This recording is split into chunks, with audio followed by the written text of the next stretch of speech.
Hi, അരിയും ഉഴുന്നും ചേർക്കാതെ നമുക്ക് റവയും തേങ്ങയും ചേർത്തിട്ട് ഒരു നല്ലൊരു ദോശമാവ് തയ്യാറാക്കിയെടുക്കാം. അപ്പോൾ നമ്മൾ ഈ ദോശ ചുടുന്നതിൻ്റെ ഒരു 5 മിനിറ്റ് മുൻപ് മാത്രം തയ്യാറാക്കി എടുത്താൽ മതി. ഈ ദോശമാവ് വളരെ ഈസിയാണ്, എളുപ്പമാണ്. അതുപോലെ തന്നെ റവയുടെ ഉപ്പുമാവൊക്കെ ഇഷ്ടമില്ലാത്തവർക്ക് നമുക്ക് ദോശ ചുട്ടു കൊടുക്കാം. പിന്നെ അരി കുതിർത്ത് വയ്ക്കാൻ മറന്നുപോയവർക്കൊക്കെ ഒരു എളുപ്പ വഴിയാണിത്, റവ കൊണ്ടുള്ള ദോശ. അപ്പോൾ ഞങ്ങൾ ചെറിയൊരു ഷോപ്പിങ്ങിനൊക്കെ പോയിരുന്നു. അതുകൊണ്ട് എന്നോട് അരി കുതിർത്ത് വെച്ചത് അരയ്ക്കാൻ വിട്ടുപോയി. അപ്പോൾ ആ സമയത്ത് ഞാൻ ഈ ദോശയാണ് ഉണ്ടാക്കിയിട്ടുണ്ടായിരുന്നത്. അപ്പോൾ ഞങ്ങൾ 4-5 മാസത്തിന് ശേഷം ആദ്യമായിട്ടാണ് ഒരു ഷോപ്പിങ്ങിന് ഇറങ്ങുന്നത്. അപ്പോൾ ഞങ്ങൾ നന്നായിട്ട് ശ്രദ്ധിച്ചൊക്കെ തന്നെയാണ് പോയത്. മാസ്കൊക്കെ ധരിച്ച് സാനിറ്റൈസറൊക്കെ നന്നായി കയ്യിൽ റബ്ബ് ചെയ്തു. പിന്നെ സാനിറ്റൈസർ കൂടെ കൊണ്ടുപോയി.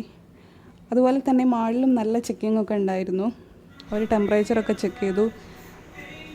നമ്മളെ കൊണ്ട് സാനിറ്റൈസറൊക്കെ അവിടെ നിന്ന് തന്നെ ഉപയോഗിപ്പിച്ചു. അങ്ങനെയൊക്കെയാണ് പോയിട്ടുള്ളത്. അതുപോലെ തന്നെ ഞങ്ങൾ പോയത് ഒരാളൊഴിഞ്ഞ സമയം നോക്കിയിട്ടായിരുന്നു പോയിട്ടുണ്ടായത്. രാത്രി വൈകിയാണ് ഞങ്ങൾ പോയത്. അപ്പോൾ വളരെ അത്യാവശ്യമായിട്ട് കുറച്ച് ഡ്രസ്സുകൾ ആവശ്യമായിരുന്നു, അങ്ങനെ പോയതാണ്.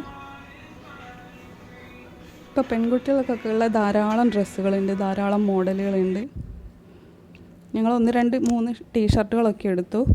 മോനും കുറച്ച് ഡ്രസ്സുകളൊക്കെ എടുത്തു. അപ്പോൾ ഓരോ സെക്ഷനായിട്ട് അതിൻ്റെ റേറ്റൊക്കെ അങ്ങനെ എഴുതി വെച്ചിട്ടുണ്ട്. പക്ഷേ തുണി വളരെ മോശമായിരുന്നു പലതിൻ്റെയും.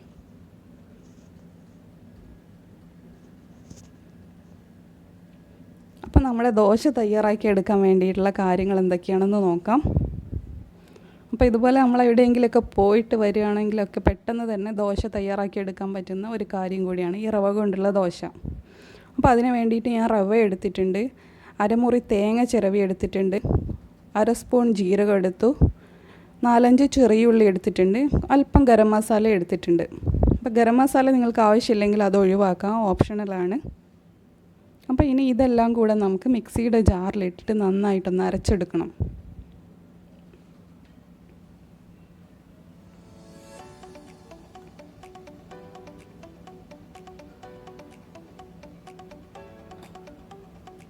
അപ്പോൾ ഈ ദോശയ്ക്ക് നമ്മുടെ നാട്ടിലെ പൊരിച്ച പത്തിരി, നെയ്പത്തിരി എന്നൊക്കെ പറയുന്ന ആ ഒരു ടേസ്റ്റാണ് വരിക. അപ്പോൾ നമുക്ക് ഒരു ഗുണമുള്ളത് എന്താണെന്ന് വെച്ചാൽ നമ്മൾ എണ്ണയിൽ പൊരിച്ചിട്ടല്ല ഉണ്ടാക്കുന്നത്, പക്ഷേ അതേ ഒരു ടേസ്റ്റിൽ നമുക്ക് കിട്ടും.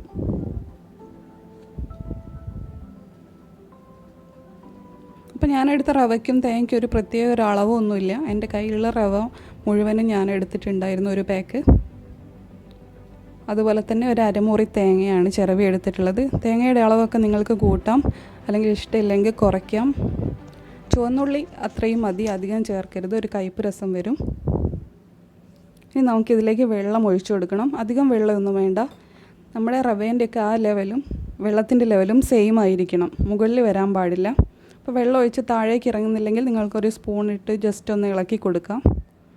അപ്പോൾ ഇനി നമുക്കിതൊന്ന് അരച്ചെടുത്തതിന് ശേഷം പിന്നെ ഒരു 1/4 ടീസ്പൂൺ ഉപ്പും കൂടെ ചേർത്തിട്ട് ഒന്നും കൂടെ അരച്ചെടുക്കാം. ഞാൻ ആദ്യം അരച്ചെടുത്തു, പിന്നെ കുറച്ച് ഉപ്പ് കൂടെ ഇട്ടു. ഇനി ഒന്നുകൂടെ അരച്ചെടുക്കാം.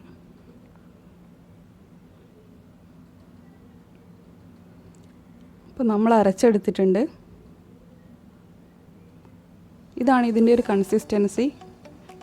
അധികം ലൂസാവാൻ പാടില്ല, ഈ ഒരു തിക്നെസ് ഇതിന് വേണം. അതിനുശേഷം നമ്മൾ ദോശ ചുടാൻ എടുക്കുന്ന ഒരു പാത്രം വയ്ക്കുക. അത് ചൂടായതിന് ശേഷം ഒരു 1-1.5 ഒരു തവിയൊക്കെ ഒഴിച്ചു കൊടുക്കുക.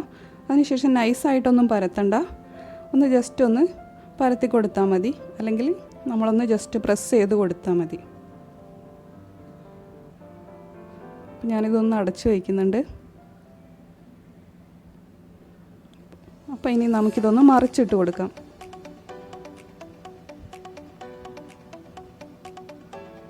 അത്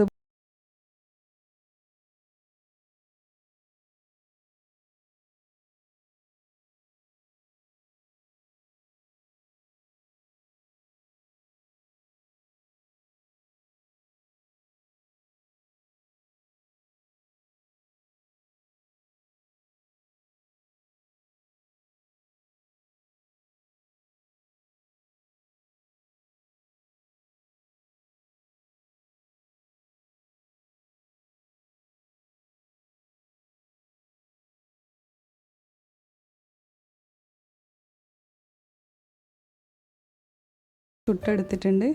ഇതാ കണ്ടല്ലോ, വളരെ എളുപ്പത്തിൽ തന്നെ തയ്യാറാക്കാൻ പറ്റുന്ന ദോശയാണ്. അപ്പോൾ ഇതിൻ്റെ കൂടെ കഴിക്കാൻ നമുക്ക് മസാലക്കറിയും സ്റ്റൂ ഒക്കെ നല്ലതാണ്. അതുപോലെ തന്നെ നോൺ വെജ് കറികളും നല്ലതാണ്. നല്ല ടേസ്റ്റി ആയിരിക്കും അതൊക്കെ കൂട്ടി കഴിക്കുന്ന സമയത്ത്.